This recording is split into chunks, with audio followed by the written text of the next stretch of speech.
I wrote my 2025 goals 2021. Buy a New Zealand home. I bought Queenstown this year. 10th Whitefox office open. 17. You've got 17 offices. 17. Do $20 million in turnover. Double that. I've put family secure and I've put $50 million valuation. The AFR will come out at the end of this month and I've trumped that as well. And I wrote those goals whilst I was laying in bed sick with pericarditis, which I was in bed for nearly 6 months. And it's all come together.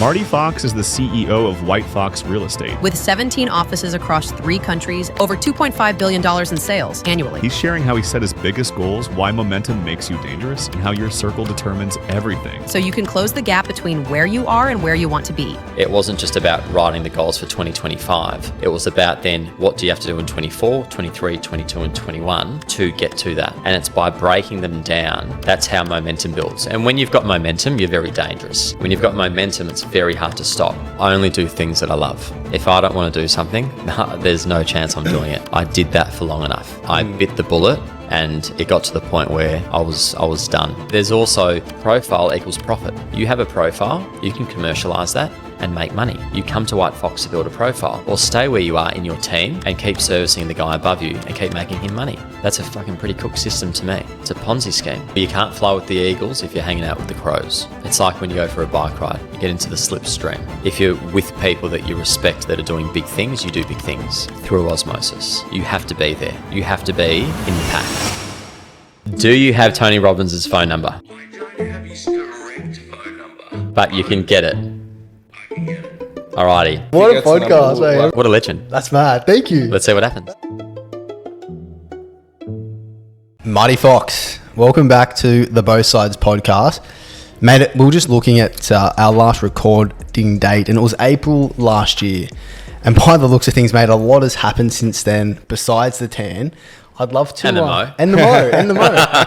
Mate, I'd love to just... I think a good place to start is to just really work and unpack what's changed since then, like really get under the hood. So, mate, can you give us a bit of an insight to Whitefox and Marty Fox?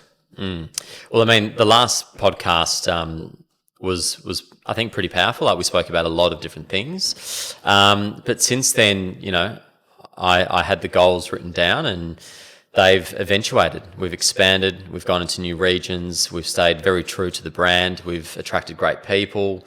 I've had a lot of time with the family. There's been a lot of travel. There's been a lot of just further growth. HQ's built out, more people. Another series of The Block's been filmed, which has been a massive success. So a lot of the same, but just in new regions, which means that you're forced to think differently, attract different people. And again, scale. With scale comes more learnings, more refinement, better processes. You're just a well-oiled machine. So I feel like when we recorded in April, I had a lot of predictions, and we've been able to smash those predictions out of the park. I see you've got the goals next to you. Is there anything on that sheet that wasn't hit? That wasn't hit. If I go back and have a look, you know, my 25 ones are there. I've redone them up until 2030, which is pretty exciting because I know where things are heading. And I'm even looking at that. And I did the 5 years on the 3rd of March this year. And I'm already looking at 2029 and 2030 going, I might trump them by 2028. So I feel that if things go the way that they've gone this year, then that could happen. But if I look at 2025, I wrote my 2025 goals on the 29th of the 8th, 2021. And I had buy a New Zealand home. I bought Queenstown this year. I had 10th Whitefox office open. 17. I had... You've got 17 offices. 17. I had do $20 million in turnover. We'll double that. I had 100 plus staff. We've got 130 odd. I had kids happy and in school. I had a particular asset-based value, which I've trumped that. I've put family secure, and I've put $50 million valuation. The AFR will come out at the end of this month, and I've trumped that as well. So I wrote that on the 29th of the 8th, 2021, and in that same year, I wrote those goals whilst I was laying in bed sick with pericarditis, which I was in bed for nearly 6 months. So I essentially set all of that roadmap when I was in a shoulder period at my lowest point, and it's all come together. What makes you want to go write big goals down during a time of hardship? Because I had an epiphany of what could happen if I was to set them and work them back. So it wasn't just about writing the goals for 2025. It was about then, well, what do you have to do in 24, 23, 22, and 21 to get to that? And it's by breaking them down, that's how momentum builds. And when you've got momentum, you're very dangerous. When you've got momentum, it's very hard to stop. It seems like you predict the future a lot. Are we able to unpack what some of these 2030 goals are? Look, the 2030 goals... Can I pause before you jump to 2030? That's a massive rap sheet. And you saw, you asked me when we bumped into the street, where are the goals? And I said, mate, they're here. They're with you. No, they go everywhere. There's so many things in here. Put it this way, and I showed you this last time, but it's important. The goals and the items that I had to tick off when I opened the business are on these pages. Do they go with even early predictions on revenue, year one, which year one, I said we wanted to do 2.2 and I ended up doing 2.64 year one in business. So like things like this ground you, because you can at any point in time pick them up, go back, have a look, and just give yourself, I think if you've got the ability to make yourself feel confident and strong, then you're on the right path. Then you're not dependent. You know, I love everyone that I've got in my corner, but sometimes, and I've said this, the most powerful is to look at what you've done and focus on what it is that you've achieved to then fuel that next run. I can tell from my experience, Marty, every day now, the more that the momentum, the success compounds, there's a fire. My fires are small bonfires, but then I look at someone like Josh, our partner, and yourself, and you're having bushfires, probably daily, if not weekly. Tell us about what bushfires you've had to fight to achieve that. Oh, corporate bullying. When you say corporate bullying, what does that mean? Oh, people trying to, just take you down, whether that be in someone's lounge room, whether that be, in your growth plans, whether that be in trying to target your staff, challenge your character, whatever it might be. And I think, a bushfire or a bonfire, guess what? The bushfire started as a bonfire. Don't ever discredit the small flame. You can't. You've got to take every flame seriously, and I always have. But in terms of where things are at now, I'm calmer, I'm happier, I've got more free time than what I had when the bonfire may have started, because not knowing what will occur is, I think, scarier than having so many things moving and so many moving parts. I'm actually more comfortable in this space. So the bigger we get, the more comfortable I sit, because you've got more power, you've got more resource, you've got more clout, you've got more learnings, you've got more teammates to help you navigate those situations. So for me, growth, I'm fully addicted to growth. I'm obsessed with seeing this brand in locations that inspire me. It's like, in other words, you've gone from the garden hose now to a fire truck hose. Mate, we're that Hercules dropping fire bombs on bushfires. That's how I see it. But steering away from the fire analogy, it's more the bigger I get, I find the easier it gets. That's interesting. How do you deal with this space between your head when that's happening? Because most people, if they see a bigger problem, like I hear some of the stories that some people tell when they're going through it, some of my business partners, and I go, I don't even know how to deal with that inside my own head when I'm laying in bed. How do you compartmentalize that when you're going through it? Mate, the issues aren't that bad, to be honest. Like, it's business, it's real estate. I'm not leaning over someone trying to, resuscitate them. I'm not trying to stitch them up. I'm not, telling a parent that their kid's not going to make it. You know what I mean? and I'm not in people's land rooms anymore. I was very fight or flight dealing with people after 15 years listing and selling, convincing that Whitefox was a safe option. I don't have those fight or flight moments now where if you guys want to be Whitefox and I'm pitching to you and I think that we're going to be an amazing partnership, if you don't want to do that, I've got 17 examples where people have not had any better experience other than Whitefox. They've made more money at Whitefox. They've been happier at Whitefox. They've got better support. They've got great leadership, and they've got a vision that I've put in front of them, which will happen. So if they don't sign on with Whitefox, that's totally fine, because there will be a bunch of people behind them that will. So my stresses aren't what they used to be, because I've got amazing case studies in Dylan Francis, Lana Samuels, the boys in Perth, Ryan Smith, David Murray. These guys in Sydney are going to go ballistic. There's too many fun examples. And I say fun examples because I have fun with these people. I fly in. My wife's a legend, Charlotte. She sits with the kids at home for 3-4 days so that I can get in and integrate with my team and build these amazing friendships with people. Kate Fairmate, I'm flying up this weekend for 48 hours to spend time with Kate and her partner at my house in Chairlift. Why? They're on a family holiday and I'm gate crashing it for 2 days to have fun. That's my work. I don't think there's another CEO in the country that can go out one weekend and call auctions for a staff member and draw in a crowd, go film the block, and then fly and have fun with another staff member in Queensland. So the problems are very, very different. What about when they come into the household? Well, that's inevitable. Does that's going to happen no matter who you are or what you are, because we're humans.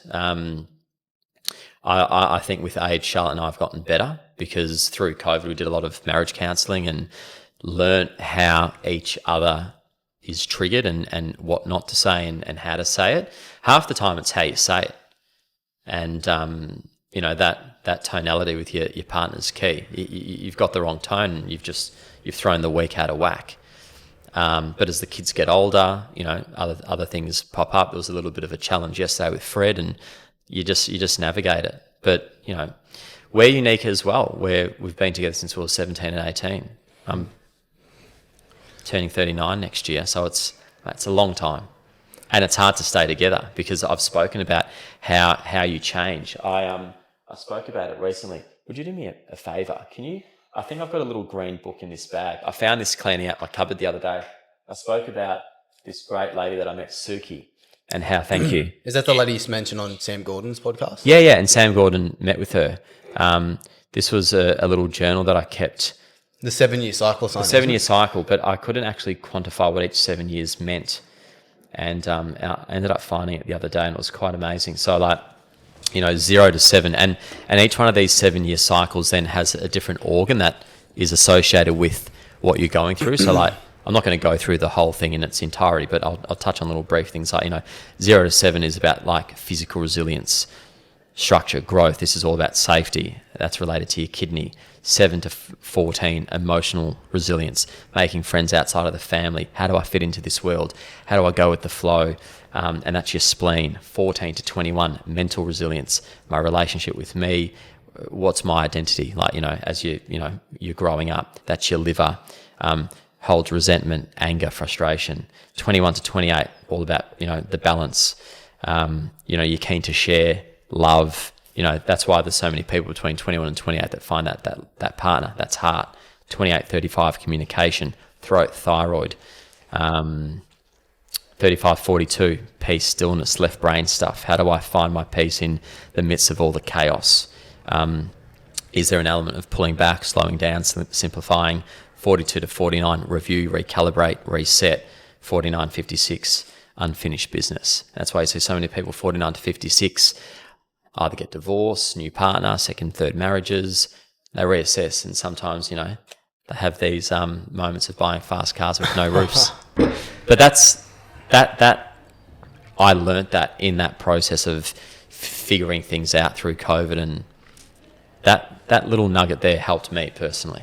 I think you mentioned 38 to 42 was finding the peace. We just had Marcus Chiminello yesterday, and he said his biggest challenge moving forward, or his driver now, is to figure out how to achieve peace in and amongst the chaos? You know what gives you peace? When people aren't calling you. I'm an outbound man. I'll call people. I found peace knowing that I set up systems and procedures and layers where I wasn't constantly bombarded. If you look at my phone, my phone very rarely rings. That's the key. If you can create a business and a nucleus and a support system and a company where you're not being bombarded, I can guarantee you right now you'll be peaceful. How are you creating that time for yourself? Because you mentioned just before that you have a lot more time for yourself now. From the outside looking in, you're extremely, you probably are extremely present with all your staff. How are you maintaining balance through that and creating more time for yourself when you've got more on than ever? I'll only do things that I love. If I don't want to do something, there's no chance I'm doing it. I did that for long enough. I bit the bullet. I ate shit for long enough, and it got to the point where I was done, and I'd built up enough people around me that were stable in order to carry the load. And now they're growing through doing those code cracking tasks. So I'm outbound. I'm all about vision, forward. Team around me retains, lifts. If they can't crack a code, it falls to me, and I can help navigate those issues. If you were starting out again, Marty, would you have the same philosophy and principle as you do now back then? Don't know. What's funny is that and I spoke about this with Lana today when we went for our walk around the town every Tuesday. We were there this morning, actually. Did you? Yeah. You remember you took us to that 192? Which I one? still remember that. Which one? The coffee shop. Which one? 192. It was like in the corner. Hey, look, that's where I got my coffee from. There you go. How good's that? Yeah. Next to the Gilson? Yes. The beautiful lady there. The Greeks. Nick would have made you coffee today. There you go. How are you, Nick? No, so where were we? Mate, I can't reflect. The biggest moment would have been when I got sick, because that's what got me out of listing and selling. If that didn't happen, then I probably would have just kept going. And you know, I may have gotten to this point, but maybe 5 years later. The fact that I'm here now at 38, I think that's the part that carries a lot of weight. It is hard to do. You need to be prepared to lose everything to get to my point at 38. And that's what I was prepared to do. I feel like I'm going through something similar, just not at the same scale right now. So I've been trying to get out of real estate for a while. We've finally moved into the short-term rental space where I don't have to be dealing with the same stresses that you probably didn't like either. What would be advice for someone like myself that's going through that transition period while, you know, you've got a light at the end of the tunnel, but it's not there. You're going through it. You've put your income aside for the moment to get to the next point. The only way that you can get to the end of the tunnel is if you can actually see the light, because then you know that it's there. If you can't see the light, which means that if your business model doesn't actually stack on paper. Yeah, the light's there. All right, so if the light's there, just keep going. Yeah. It's when you can't see the light, that's when there's something wrong. and you do need to reassess. Or if it's too grandiose of an idea that... Mate, if you can't step it back, and that's why I like a 5-year plan, because I can step that back. I can predict from now till December. Again, I can't say what's going to happen globally, but to the best of my knowledge, I can pretty much plan to 5 years ahead, because I've now proven it. This will be my third cycle of 5-year blocks. I've got 15 years worth of paper and words sitting here, so I know I'm pretty. You know accurate. the formula. Yeah, I'm pretty much I'm better than the weatherman. Yeah, I was ready for Sunday, a pool day, and that didn't happen. So I'm better than the weatherman. Yeah, Melbourne's weather sucks. It's the worst. In terms of that transition period, you've transitioned not only within Australia, but now you're going global. How are you actually planning these big steps forward? Like you've kind of broken the system, you've broken the franchise system, and now you're going to break a different system with the global model. How are you reinventing the wheel on so many things that haven't been done before? Is it just self-confidence? What brings you to that point? Well, it goes back to the 21-year-old getting in the car, going back after being told no, knocking on the door, getting the listing. It's, I'm getting on an aeroplane, I'm flying in, I'm building relationships before landing there, and I'm connecting at a local level, and I'm thinking global. You know, I'm not going in there and saying, here's my brand, take it, you know, and go make it happen. I'm saying, hey, you just keep doing what you're doing. You just keep listing and selling, and leave the rest to me and my team. And that is the same, whether it be Dubai, London, Melbourne, Queenstown. Real estate is real estate. The differences are the intricacies from a legal perspective, how the market responds to certain sale types and pricing models, and your ability to get on an aeroplane and go and do it. Most people aren't willing to leave their bread and butter to go see what else is out there. Whereas for me, I have this drive to build a global brand. That's what gets me out of bed. I want to see Whitefox London, Dubai, Paris, New York, Melbourne, Queenstown, Saint-Tropez, Perth. I want to see it in aspirational marketplaces where our customers will venture. Whether they're on holiday or if they're an investor, our customers frequent those locations and they know them. And that builds brand value, that builds credibility, that builds this vision. We've got team members moving between offices. We've got a guy that's moving from Brighton to go work in Brisbane. We've got a guy that's moving from Perth to go work in the Gold Coast. I will take 2 or 3 people from Whitefox Australia to Dubai. That is happening. That's already locked in. So, you know, it's giving people freedom. Whitefox is giving people in real estate freedom. And the ones that then buy in, they know that I'm working towards a much bigger play where, yeah, Whitefox will be, I think, one of the most valuable companies globally in this space. How and why did you reinvent this franchise model, and are you doing the same thing overseas? I'm keeping it as a privately owned JV. So we're not franchising, and we're partnering up with great people, and we're overlapping what we do amazing, which is marketing. I feel that when you put, and again, this year we've probably got 100 odd examples of taking campaigns over from other agents and selling them. Now, how does that happen? Like, if it was 5 or 6 times, it may be a little bit fluky, but we're talking like 100. You can't be second agent in 100 odd times this year and have them sold by fluke. I believe that we increase the vendor's value by putting an arched board on, a black and white first photo, and then the rest of the tone of voice and visual identity that comes with Whitefox. Something happens, and the way in which we hire people under a collective hiring policy, that filters people before they come into the business. So we have 100% retention of staff that can write more than $500,000 in fees. 100%. 100% retention. Even with the 17 offices. 100% retention. Has there been Since I've been CEO of this company, which is coming up to 4 years, we have not lost an agent that has written more than $500,000 in fees. 100% retention across every office. How are you selecting those JV partners? Because people in business talk about, dating before you marry the person. I know you mentioned that everyone, within Whitefox, these leaders have to all buy into that same person. But how are you first selecting these guys and making the decision to put them forward? Combination, time and game, GCI, gut feel, personality, location.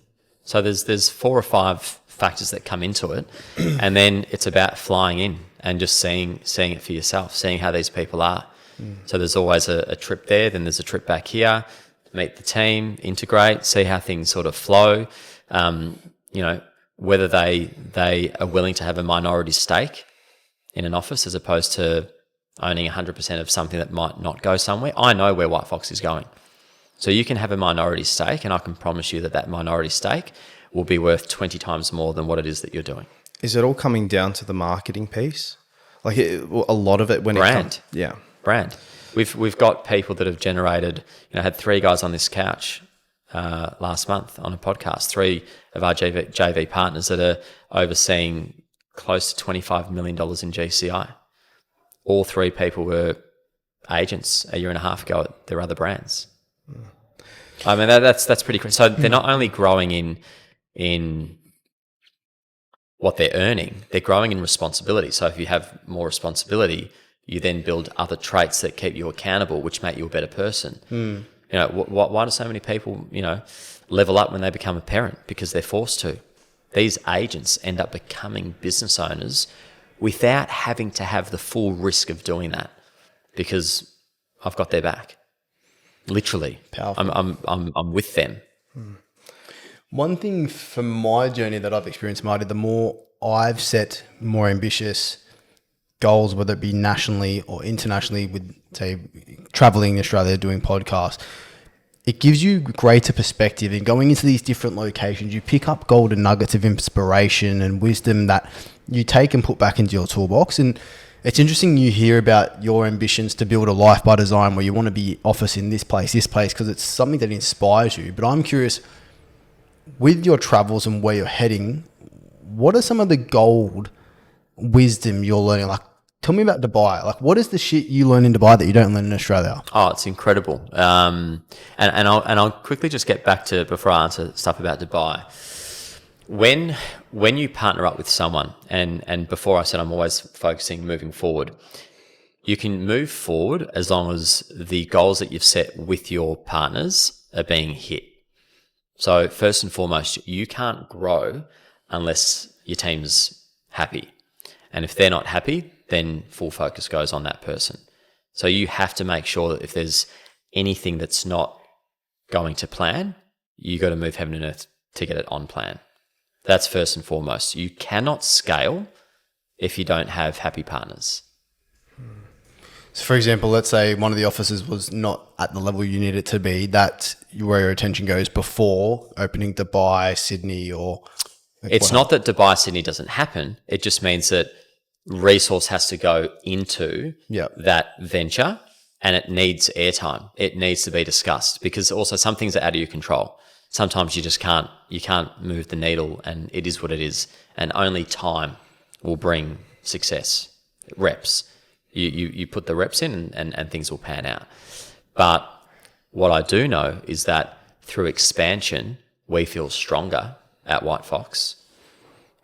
When an office opens in a great location with another, you know, team of great minds and good energy and strong results, that's more airtime, that's more power, that's more resource back in HQ to be able to deploy better skills out to more team members.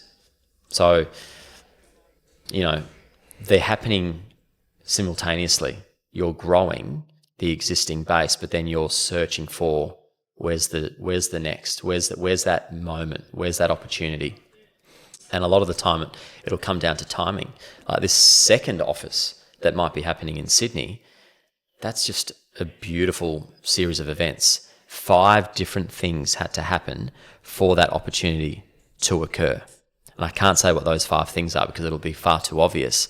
But when you look at those 5 moments that had to occur across 3 different people, 2 different states, that all had a relation to this specific 2 people in Sydney, you can't script it. So when the universe is delivering you something on a platter, you have to take it. You can't turn a blind eye. And Dubai happened on a platter as well for me. Had dinner with my business partner in the Gold Coast. He said, you got to meet my best mate. I was like, who's your best mate? He goes, oh, Shoya.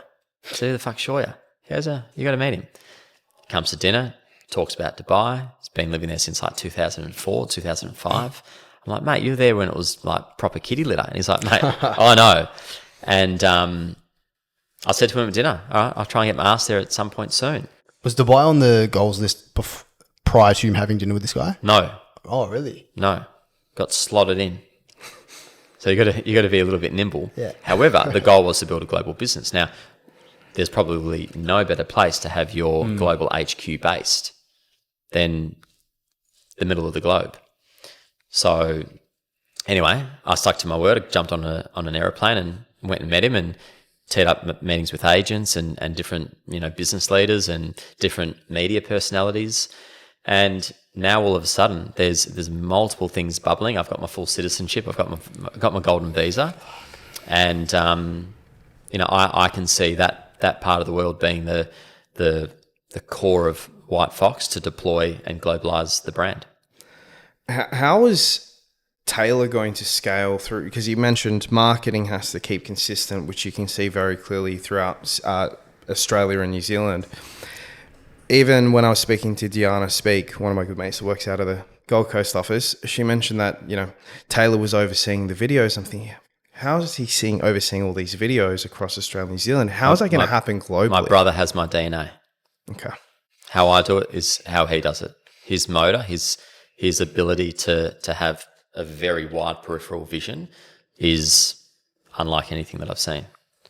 So he'll find his ways to crack those codes. But again, how do I pick up on, ad copy from an agent in Christchurch? I just do. I'm interested in this business. I'm obsessed with this business. So I will naturally just lay in bed sometimes and look at our ads, read our copy, see what's happening, and I'll flag it with marketing. But then also marketing has a process every fortnight where they do a full sweep of the company's listings. Regardless of the agent reading it or not, I don't care. I want HQ to just cast their eyes over it again every fortnight. Give me a report. How do you keep your stock turning over? Once a month, we'll do an assessment across the board. 25, 50, 75%. What is the probability of this asset selling? Because 25%, you either need to part ways with that vendor because they're not realistic, or something needs to change here to get it up to a 50% probability. If it's at a 50% probability, probably passed in an auction, post-auction has had a price alignment or not. Are the photos bad? Has something gone wrong? Did you open it at 3 o'clock, not 11 o'clock? Like, why is it at 50? And then your 75s, you just leave be. They'll look after themselves. They've got a high probability of selling. So once a month, every region needs to be looking at 25 and 50% and see how they can be nudged up. So as long as that's happening, that's on the deal front. Marketing's doing sweeps fortnightly. I'm looking at things sporadically, just through passion. Then you've got your financial looking at things. We've just hired a new head of productions, which starts immediately, which is my uncle. He's been an agent for 4 years, Marty Fox Senior. He's now pivoting into HQ. Why? Because he was running productions for Channel 7, Gearhouse Productions, 25 years in the TV game. COVID took his job, fell into real estate.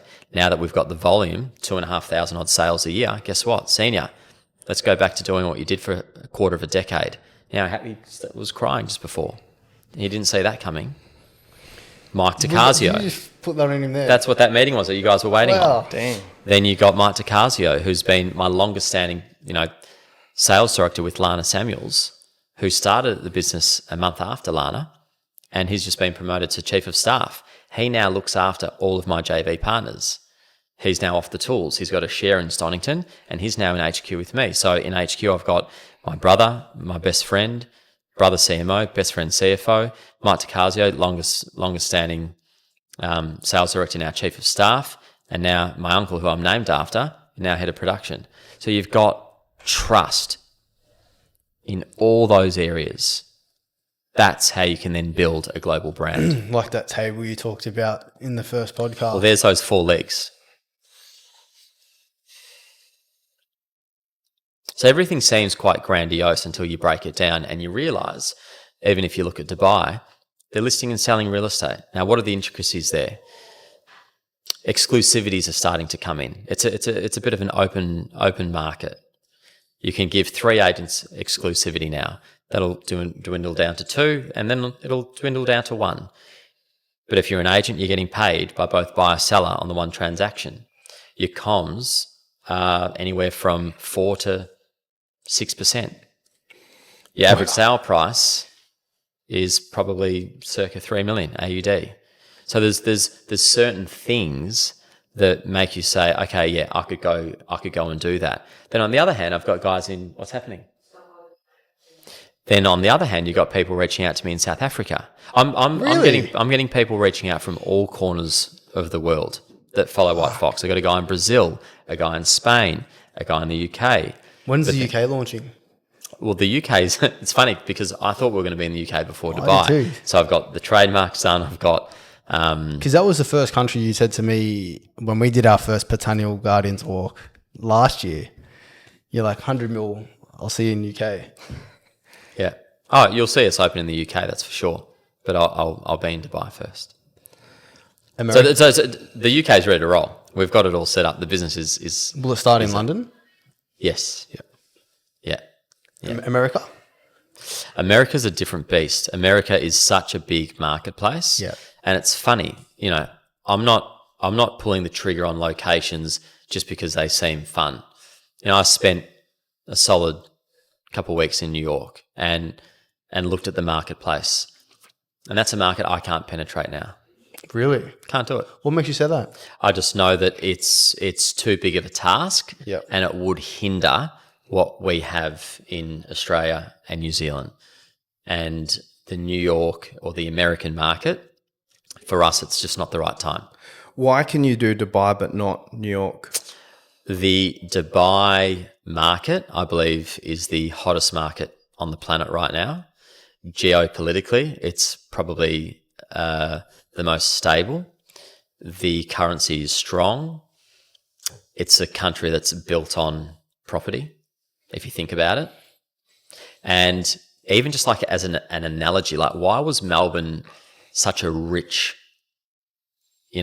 mecca for so many years? We had the gold rush in, the 1900s, early 1900s. There was a gold rush here. People flocked from all over the world to come here and make it big. We had some of the latest technologies. We had boom-style Victorians. We had a huge boom-style Victorians. And people came here, and 100 years later, it became the most livable city in the world because of what happened 100 years prior. Now, what's happening in Dubai is based on the decisions that were made 50 years ago. And the next 50 years, it's going to see what I think Melbourne saw. And they're halfway through that boom. They're halfway through their gold rush. And we need to be there. What are they doing in Dubai differently to what we're doing in business? Very fast, very clear. It's funny. I was the most free in terms of feeling in a country that's not a democracy, which is quite fascinating. Very safe, very easy to do business. Absolutely not no tall poppy. You got to understand these people don't care about money. They've got more money. Yeah, they don't care. Everyone's ideas and perceptions and principles and ideologies and opinions is all based on the money side. Like, yeah, money's fucking awesome, but it also comes with a lot of jealousy around it. For some reason, this is just a bloody jealous country. And when you go there, when you eliminate jealousy, because they don't need the money, they need trust. They want to be trusted, and they deserve to be trusted. When you look at what they're doing and how they're looking after their citizens, you've got my trust. Absolutely. Even if it's not a democracy and I've got to do what you say. They're open about it. They took all my fingerprints, they scanned all my eyeballs, they can see everything. I'm not doing anything wrong. They're just upfront about why they want that digital ID. And I'm happy because you've been upfront, you've been clear in your communication. As a country, you've been very bold, polished, and matter of fact. Your country's pillars are my company's pillars. But when I'm being lied to at times in this country, and then I'm being taxed at the level that we're being taxed, and I've been able to do pretty well here for those limitations. And I love this country. Melbourne has my heart. But there will be a period of time when Dubai has a piece of it as well. Is there a reason why you're bringing some of the Whitefox staff across, like salespeople, across to Dubai? Yeah. Why? Because there are a lot of people in Dubai that don't have the training and real estate understanding that my agents here have. I think Australian real estate agents are the best agents on the planet. And a lot of people around the world think that because we somehow sell vendor paid advertising. We have the people that have paid the mortgage, done all the hard work, bought the properties, have funded the properties, have renovated the properties, and then we've convinced them to help us market those homes by giving us money up front to sell them. It's absurd. If you think about it, how good are we at selling that I'm making you pay for your own campaign that I'm going to then get paid a commission on? It's not like that over there. No. In Dubai, you want the listing? Happy days. It ain't hard getting listings. Tell you what is hard, marketing them well. And what do we do best? We market well. Market. So we will go there and give it a really good red hot crack. What have you learned about marketing recently that you didn't What have I know? learned about marketing? Same as always with Whitefox, show, don't tell. We've been very good at showing how good we are and not having to scream it and tell it. We let the marketing do the talking. And I think for us, showing and not telling is what separates tacky from classic. You know, we wanted to build an aspirational brand that a lot of people looked at and thought, wow, that's a nice brand. Who decides on the tweaks that you guys will make? Is it yourself? Is it Taylor? Is it a collective? Or who has the final say in what happens with the marketing? It all depends on what it is. You know, I still every week look over certain aspects. You have to delegate responsibility based on how big of a moment it is. If it's a big moment, it'll have my eyes on it. If it's you know, something that's a little bit smaller, then the marketing team will oversee it, and then the agent gets an opportunity to oversee it, and the sales director or the, you know. How do you make the decisions on what properties to be involved in? Like Villa Cassie, you were in the video.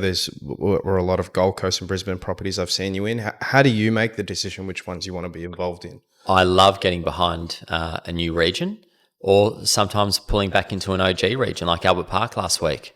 Dedicated my whole day to calling auctions and spending time with the team. That was a day I didn't go to certain things with the kids, and I just dialed in, and it was amazing. And it was such a memorable day to have with Pete Zervis and the team. But again, you know, this weekend I'm going to head up to the Gold Coast and spend time with Kate Fairmaid, and then hold a bit of a block auction watch party at the GC house and get all the team invited over. And again, just culture, just time.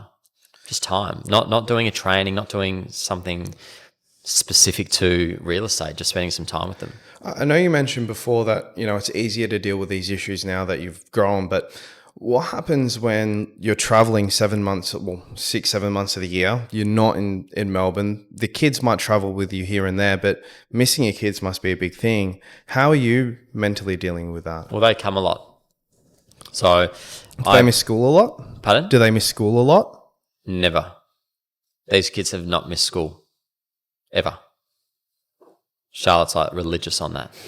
It's funny, I missed a day of school every single week of my life. Mum would, you know, my mum, like, she'd just give me a day off and we'd go get lattes for the day. Charlotte, in her 12 years of primary and secondary, she said that she probably had 3 sick days, which is like mind-boggling. Mind-boggling. But like, Charlotte's an ox. People don't realise how strong she is. She's a freak. So she's like, you know, as soon as that school holiday starts, bang, we're gone. We're 2 weeks somewhere together. This year, I've been away from them more than what I have because we had New York and we had Dubai. But every other trip they've been on, you know, they've been to all the New Zealand trips, they've been to the interstate trips. You just got to integrate your family. That's as simple as that. How do they deal with it? Oh, they're great because they've had a life of it. You know, they've moved around different properties, different houses that we've renovated and sold. So they're super chill. You know, they're at home if we're around, and I think that's just what we've got to maintain. You know, Could you pull out the goals that you wrote down for 2030? for 2030. What have I got on here? 2030. First one, extremely healthy. What does that mean? Extremely healthy. Exactly that. Very healthy. So like physically, mentally. I mean, look, mentally, I've always been the way that I have been. I haven't changed since I was a kid. I've probably gotten calmer, definitely calmer, because I've filled those voids that I had of wanting to be successful. And, you know, I can happily say that, yeah, I'm successful. It's a nice feeling. 50 Whitefox offices, 15 in New Zealand, 30 in Australia, 50? 2 in Asia, 3 in Europe. I've actually put down here a USA deal in the works. I put here over 100 million revenue, which I think is going to get absolutely smashed out of the ballpark. Freddie starts high school. The big man. 4 homes, Melbourne, Queenstown, Gold Coast, and Europe. Sydney? Would you have a home in Sydney? Yeah, I love Manly. I think Manly's incredible. Family taken care of. Ability to meet and call anyone that I choose, which is pretty cool. Household name. And the very last one I'll keep up my sleeve. Why is that? Because that's my secret. But it's written down. There's one on there. I love that. The previous goals you wrote, you said was an epiphany. How did you come up with these goals? Oh, it just hits you. It just hits you. Where did you write them? This one here was done on the aeroplane. This one here was done on Monday the 3rd of March at 11:30 a.m. when I was flying from Melbourne to Christchurch. And I wrote here, I felt clear. Felt clear. That's cool. I like that. Another thing is to try and have answers. You ask me a question, I have an answer. If you have answers, then you have value and you can help people. You can lead people if you've got answers. And sometimes when you don't have the answer, you've got to dig deep enough to give an answer that you feel is going to be right. But I like being accurate. It's very easy to be inspired by you, and I can tell why a lot of people in your offices and network can be inspired by you. What inspires you? Man, I'm so inspired by so many different things. Like, so many things. Meeting, like, random people, or, like, something that, like, sticks into my head just recently. Like, just really cool acts of people being in Dubai, doing this review on this burger. The guy comes out, saw that we were filming something, loved that we were doing it. As we walked away, he came back, stopped us.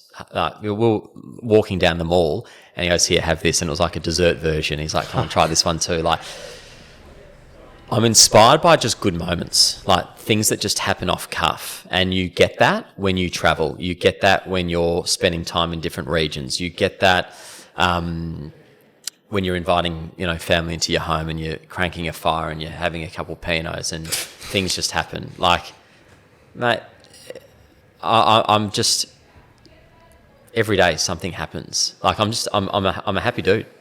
I'm a fucking Congrats, happy dude. man. You can see it. Yeah, like, it can be anything. Like, really. It doesn't have to be massive. Sometimes it can just be a fucking great cuddle.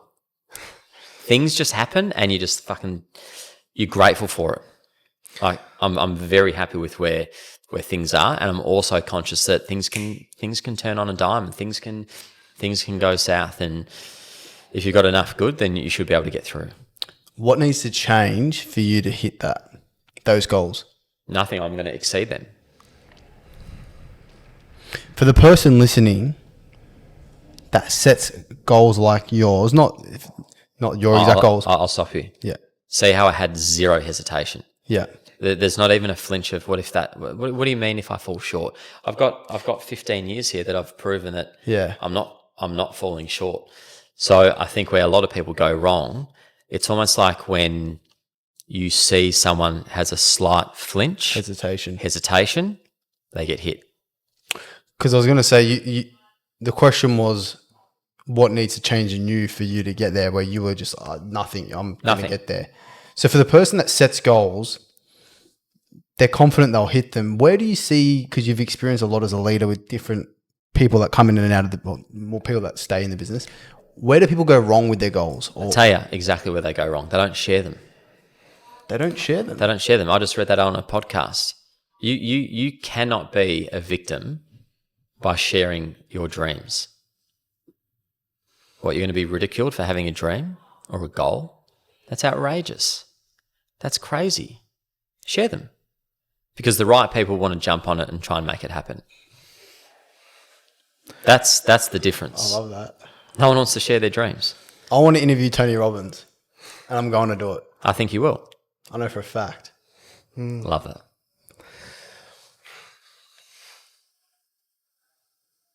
This is cool. I like that. That was really good.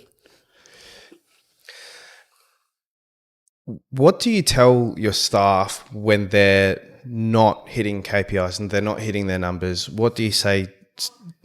Doesn't really come up. And I'll tell you why it doesn't come up.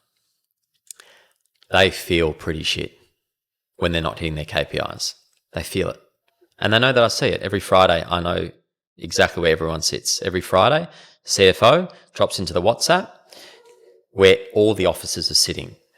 Not to the dollar value, but there's a bar chart and it essentially shows where the office is sitting to target. Then once a month, the agent gets it sent individually. When we hire people, and if I speak to my sales directors, they are harsher on themselves than what I am. That's just a fact. The people that I hire, they want to do well. Now, they're not all at 100% to target. And if they're not, as opposed to, coming down on them, it's more so, do you need to reassess the target? Was it too high? Or if you're exceeding it, was it too low? And what needs to change in order to hit it? So it's not like a disciplinary catch up. It's more what has to happen. Then for the agents, there's different groups. So across the business, what we implemented this year was a really good way to define where you sat, because we don't have teams at Whitefox. There's no team, Samuel's team. The office is the team. There's a lot of integration within the company, and everyone essentially puts themselves on a scale of 1 to 7, right? 1 to 7? 1 to 7. Every single person is a 1 to 7. And then within the agent group, you've got your emerging agents, your growth agents, and your pinnacle agents. And they're in their own groups and they get their own benefits. And the scale of 1 to 7, and every office is made up of a group of 1 to 7s, is 1 is a sales associate, less than 2 years in the game, doing up to 250 in revenue. Second is 250 to 400. That's an advisor and negotiator. And they've got more than 2 years experience. A level 3 is a senior advisor and negotiator doing more than 400,000 a year. And they've got 4+ years experience. Associate director is somebody that has been in the game for 4+ years, but is doing over 600,000 in fees. And they're doing other things in their marketplace that are standing out, whether it be incredible auctions like an Eleanor Curry. They're the types of people who will step into that role coming up soon because of what she's doing for the team. Level 5 would be a sales director. Level 6 is a partner, and level 7 is a managing director. And each has a certain level of responsibility legally attached to it, depending on that level. But it recognises time and game or what they bring into the business. And it's great because people self-assess. And when you bring them in on their contract, it'll say what level they're coming in at. And let's just say if you've got really smart. Well, if you've got an office, right, and you've got a sales director at a level 5, a managing director at a level 7, you've got 2 or 3 agents that are sitting at levels, 2 and 3, guess what? That office needs a level 1. That needs a sales associate to come in, stand on campaigns, do buy work, do letterbox jobs, do certain things. And what it also means is that whole office doesn't require EAs. There doesn't need to be an EA. So all of my agents are very free. They don't have wages hanging off them, building these teams where they're laden with stress and pressure. Who pays for the sales associates? Well, we pay for the sales coordinator, which is the admin for the team. That's a business expense. And then everyone's commission only. So what happens if you have a dominating agent with a team that wants to come across with their team? That's happened before as well. And I've said that you've got the wrong setup. And then they say, no, I think I've got the right setup. And then what happens is 6 months later, they go, shit, your setup is much better. Dylan Francis had $300,000 in wages, and now he's got an EA for him in his life, and he's now got his second office opening, and Dylan Francis will end up having one of the biggest machines going. He'll probably add a third office sometime next year. He'll have Carlton, Essendon, dare I say Northcote, and then all of a sudden he's got a $20 million engine room. Not bad. Not bad at all. What about in terms of business side of things? Like, because for me, Marty, like agent stuff's cool, but I think personally I get more inspiration and ambition towards a business, and I like how you've been able to build a business, not just like agents create a high paid job for themselves. A lot of them do, where you've been able to build a business and an infrastructure around supporting what you'd like to achieve in life. What have you learnt about building a business that you just don't you don't learn unless you get to your level? You need to have a vision. You have to have a system that works, that's proven. You need to build a case study, and then you need to show that case study to others. So when I bring on an office, what do the boys in Perth do? They go, well, hey, this is what we've done. This is what we've done under Marty's leadership in a year and a half, 2 years. We were doing a tenth of it prior to that. And then you then show what Phil Rand's doing out of Brisbane, selling the biggest project in Victoria at the moment, based out of Brisbane, for James Packer. The big man. Nearly 200 million in deals, and we've been live for 3 weeks. Wow. You then show what Dylan Francis is doing after leaving one of the biggest franchises in Melbourne, never listing a house over 3 million because of politics within the office.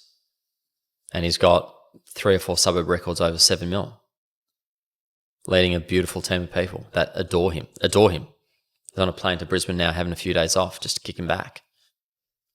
So you need to build case studies, and then your team helps you grow. I'm not out by myself. I'm rolling in deep with HQ, trust, service, great advice, good business mentorship, the ability to help you recruit, build media, build a name for yourself. No one knew Tom Hardy in Australia. Sales director in Christchurch, neck covered in tattoos. People know him now. In 6 months, he has a profile. Profile equals profit. You have a profile, you can commercialize that and make money. You come to Whitefox to build a profile, or stay where you are in your team and keep servicing the guy above you and keep making him money. That's a fucking pretty cook system to me. It's a Ponzi scheme. That works for a lot of people. That's fine. But in this business, you learn to grow. You don't want to grow? That's totally fine, but you'll be one of the few. What came first, or did it come at the same time? Phil Rand in the projects division or the Grayer? Lana and I were doing projects well before we launched Brisbane. We sold more property at St. Moritz than anyone for Tim Gurner. And before I opened Whitefox, I was doing projects with Wilson. So I've always loved projects personally. Love. Sydney Street, we broke the record for the most expensive sale for an apartment in Paran. That was another project for V-Leader. Beautiful family. So, you know, there's always been this passion for projects. And I owned Whitefox Marketing. And Whitefox Marketing did a lot of the project branding for other developers all over Australia for 3 or 4 years. So to partner up with Rob, open up Brisbane, open up Gold Coast, our projects division is going to keep pumping, and we will end up being the go-to for projects nationally. Do you think, Marty, having partnered with other top 1%ers like your Rob Grayers, has that given you enough forced accountability and forced growth that you don't necessarily need to appoint mentors? Or do you think it's still of value to have mentors along your path as you progress? Or do you think just by osmosis of you being in and amongst the top people that you kind of osmosisly succeed? Well, you can't fly with the eagles if you're hanging out with the crows. It's pretty basic. It's like when you go for a bike ride, you get into the slipstream. If you're with people that you respect that are doing big things, you do big things through osmosis. You have to be there. You have to be in the pack. And you'll attract the right people if you're running at that level. You find each other. And then you've got to click. If you don't click, then you don't click. Yeah. Like, you got to be mates. So there's this, there's also the stuff that happens off piece. Can you sit with them? Can you chill? Yeah. Can you have a drink? Can you sit in the car in absolute fucking silence and not be awkward? If you can, happy days. What are the biggest things you've learned from those guys, the Grayers, the Gurners, the Sirhants? What's the biggest learning you've had from that top 1% that are sitting above you? They are on a mission. Nothing's getting in their way. If they want to pull something together, they pull it together. There's no plan B. They can pivot, but they're going to find a pivot to get back onto what they want. And I love that. I love people that know exactly what they want and just go for it. That's inspiring. That's how I described you to Izzy, was that you're somebody that has a vision and goal, and that you're on that path with whatever it takes. It's like we're getting there at all costs kind of thing. Look, I'm not going to chase something that has the ability to undo everything. It's always something to help amplify what it is that we have and put us in a league of our own. I don't want a competitor. We don't have a competitor. Have you made any wrong decisions recently in business? Oh, all the time. But again, they're decisions that might cost a few quid here or there. Money in or out doesn't do anything. Have I protected the brand in every single move that I've made? Yes. Maybe apart from this moustache, but that's probably about it. Why the moustache? I don't know. You got to change it up now and again. I don't know. It's there. Do you like it? I love it. Seedy. Just love it. With the block, I've seen a lot of reports about going to Dubai, stuff like that. What's the next move? For the block? Yeah, with Dubai. Man Eliza. We'll start filming that early next year, which is exciting. And there could possibly be a celebrity version of the block happening overseas. So we'll just have to wait and see. Sounds like it's a go. You just never know. I'm going to pull up a couple. I create a lot of my own opportunities, though, put it that way. I love it. Last time we spoke, Marty, I think you just completed the flip, the owner rock in Toorak. Yes, and we've stayed. What's your current strategy in the market for investing? Look, to be honest, personally, probably I'm now in a holding pattern between Gold Coast, Queenstown, Toorak. I'm pretty happy, pretty content. I was doing projects to again learn and try and set myself up, but my focus is as heavily on Whitefox as possible. Yeah. So for me, it's The business. people, meeting great people. If the people aren't great, then we just don't do the deal.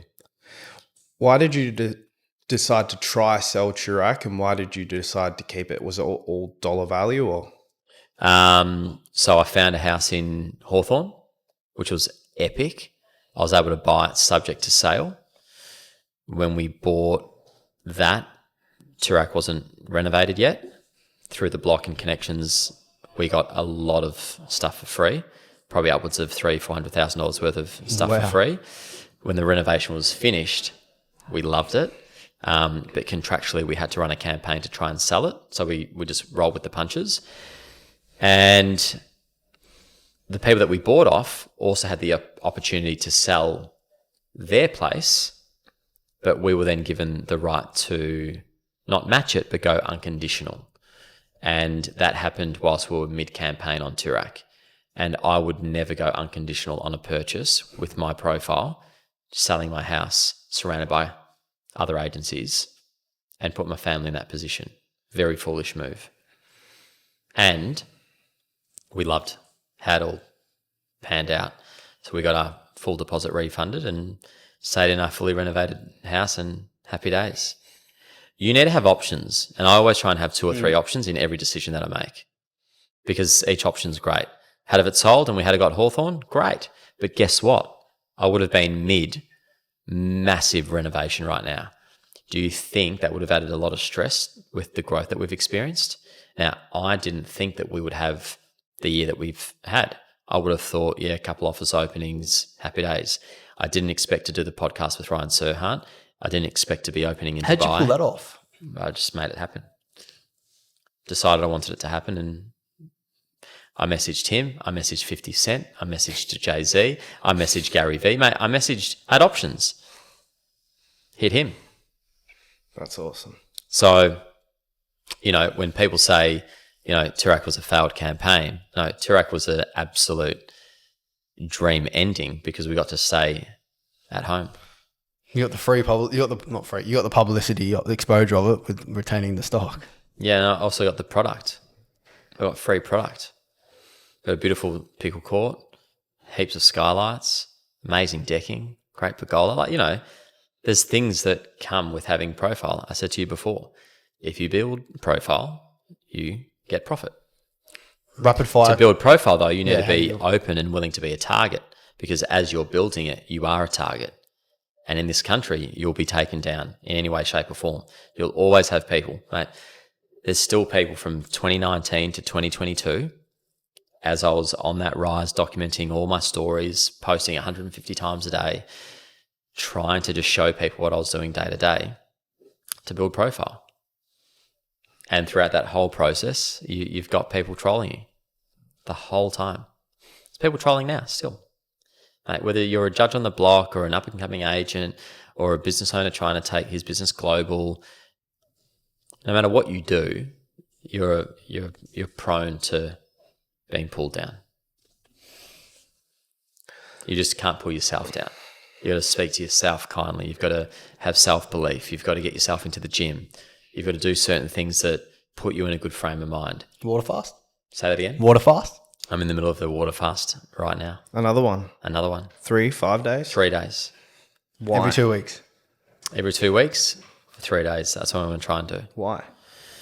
I felt very good after the first one. And it's hard. It's hard to do mentally. It's really hard to do. And I enjoyed that little test. Like, think about it. It's 3 days. Water. I got good clothes on. I'm in a nice office. I got a warm bed. It's 3 days.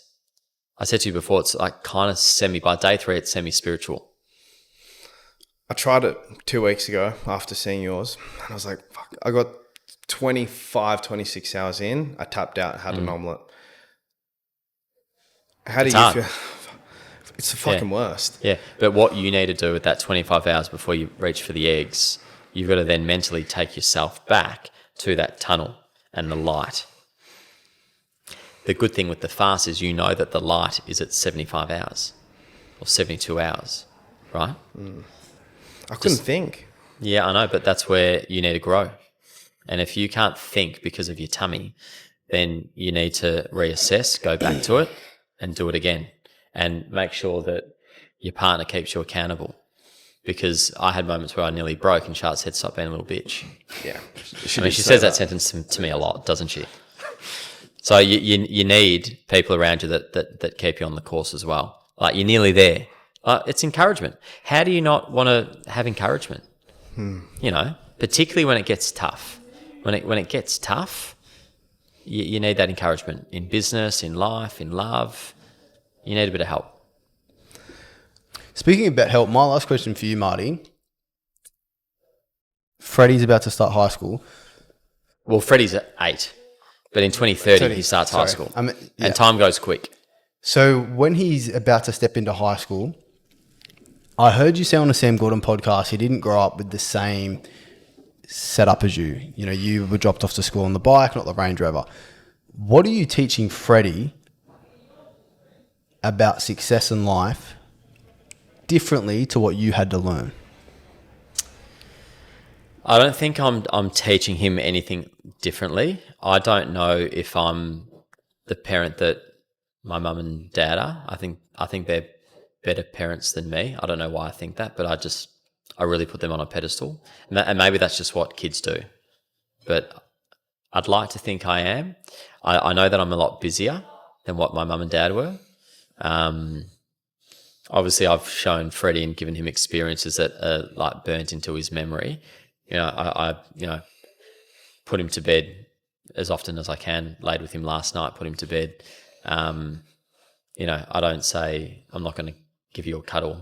I'll give you a cuddle, because you'll get to the point where you say, Dad, don't give me a cuddle.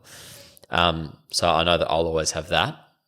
And when he's older, I'll be able to talk about that. Like, I always put you to bed, as did your mum. Changed. Sometimes it's Ollie, sometimes it's Fred. But I just think that I just give them love. I yell at the kids. Every parent does. They're fucking frustrating at times. It's hectic. They don't fucking listen. But at the same time, there's beautiful moments where you're super kind and, you whisper in their ear and you say, Dad's always here, or, I'm here for you. All those sorts of things that I'm lucky to say. There's so many kids that don't have parents, or they miss it. I remember having many times when I'd cry myself to sleep because I missed Dad, or I saw, mum and dad fight, or just something, and it did affect me. So I don't know if I've got like a system that I deploy on the kids, but I'm just natural with them, and I think as long as you just give them love, it's all good. Like that's the minimum requirement. If you can't do that, if you can't show them love, then you need to look in the mirror and figure out what the fuck's going on. Put them to bed. Put them to bed. Make them brekkie. Try and pick them up or drop them at school. Just do it. What if they're a large portion of our audience are 25 to 45? They're going through a really sucky period. They don't have the parents. Like, I was fortunate enough for your mum to reach out and pull me across to Melbourne when I went through a sucky period. But what happens if you don't have that? What would you say to that person listening right now that's going through that sucky period? Well, you got to do what you did. And, you identified and saw that there was something special in my mum, and she was special enough to say, Kev, come and stay with me and come spend some time. You have to ask. The same way I said before, you got to share your goals. I think it's worth sharing your goals.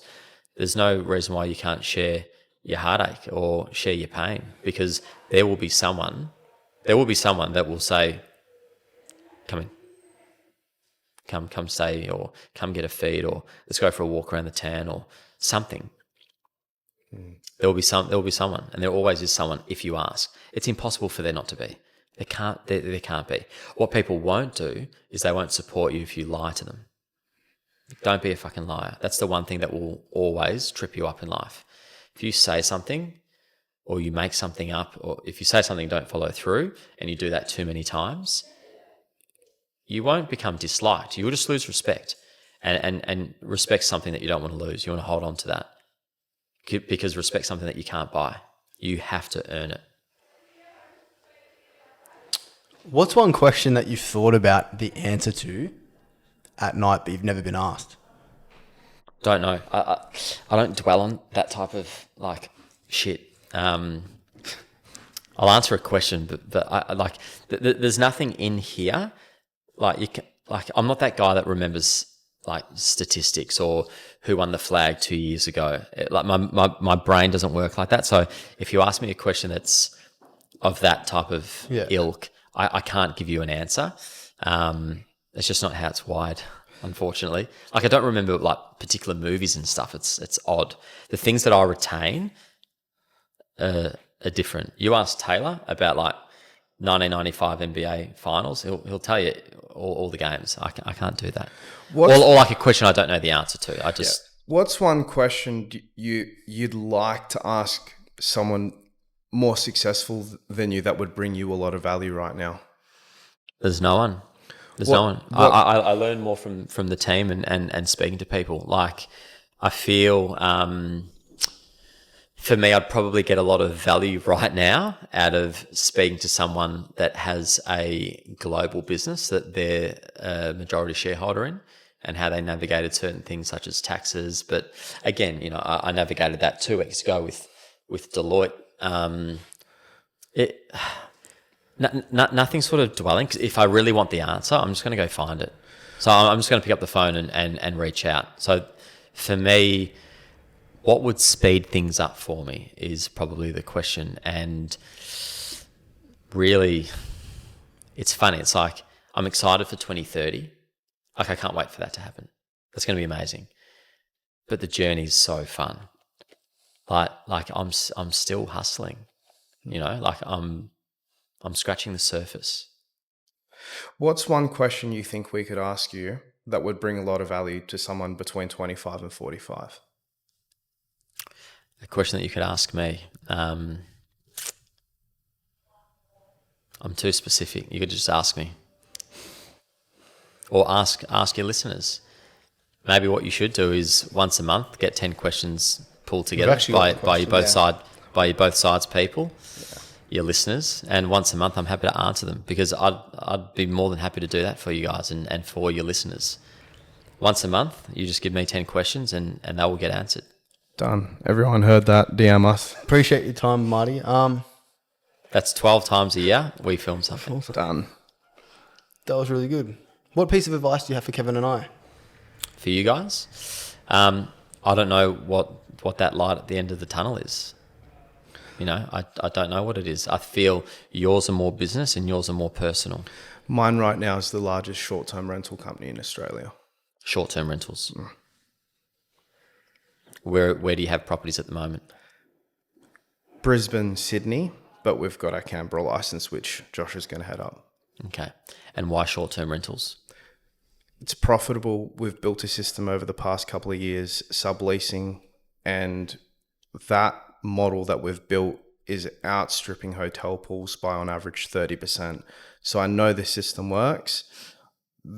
The experience that I've had renting Airbnbs and Booking.coms, they suck. Ours is frictionless. So I believe in what we have. So is then your direct competitor Airbnb? No. We're sublease. Or We're property management. Property management, putting them on Airbnb, Booking.com for investors. Okay, interesting. I don't know enough about property management to sort of bring you any value to that. That's okay. That's just because we don't have property management. I once had it and sold it. What about you? What's my big goal? I've told you I need to interview Tony Robbins. I think for me is to... On Tony Robbins, have you called him? No, I haven't. Why don't you just call him? Pick up the phone and call him. Just call him today. I'll happily do that if I Have you got his number? No, I don't have his number. Get his number today and call him today. Really? You can do that today. This is what's crazy about it. How did you get 50 Cent's number? If your life was on the line, Did you get Brian Serhan's number? yes. If your life was on the line, I guarantee you'd get him today. All right, I'm gonna call Michael Lane and ask him for his number. Yeah, just make it happen. Oh, does Michael Lang have his number? I'd assume so. If he's Really? Should we find out? let's do it. Well, Michael Lane's done Success Resources for him.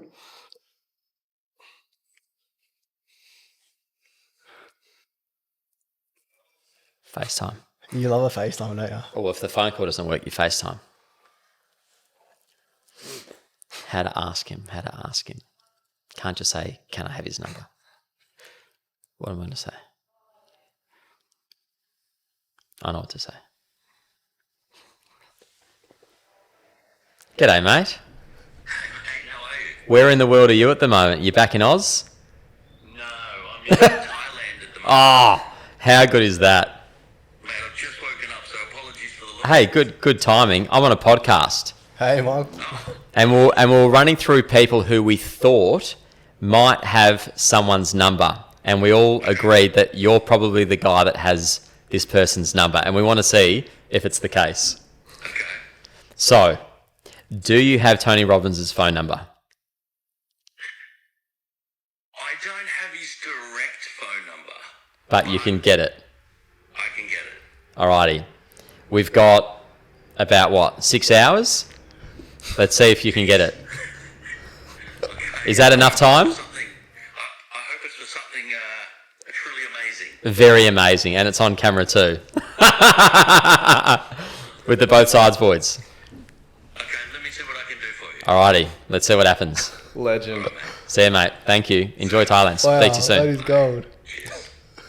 That is- he what a gets the number, podcast, we'll hey, have every to time. come And now we've got a time limit. Yeah, I love that. So you put a time limit on and away you go. What a legend. That's mad. Thank you. Let's see what happens. This is opportunities, eh? But unless you shared your goal, now let's just say this is the other part. Wow. Let's just say if it doesn't happen, you're experiencing this little feeling that makes you feel like you're closer to it. Yeah. Which then ends up attracting it. So it's all going to happen. And it makes you just want to share that goal with the next person. Like, 100%. that was such an awesome live thing to do on a podcast. That's it. That's what has to happen. You got to do things in the moment. Otherwise, you'll always look back and go, I wish I had it. I never say to myself, I wish I had it. I'm always saying, I'm glad I did that. There's always been And I hit dial before I knew how I was going to say it. Because you hadn't forced you to figure it out. Yeah. I had to hear the ringing to force the time on me to think, how will I pitch this to Michael? The pitch was, you're the guy that we've chosen. You've been selected. Now let's see if it can happen within this time period. And because he's a weapon, he'll step up. Like he's now, instead of jumping in the pool, because he's geared in that way, he's one of us, he's gonna try and do something. What are we going to say? We just call him and just Tony coming on. No, absolutely not. No, we'll talk about that in the next pod. Done. Hey guys, thanks for tuning in to another Both Sides podcast. Just want to say a big thank you for the support up until now. If you've got value from the episode, could you please go like and follow us on the social platforms, for example, Spotify and YouTube, as that will help us continue to get better quality guests. Bye for now.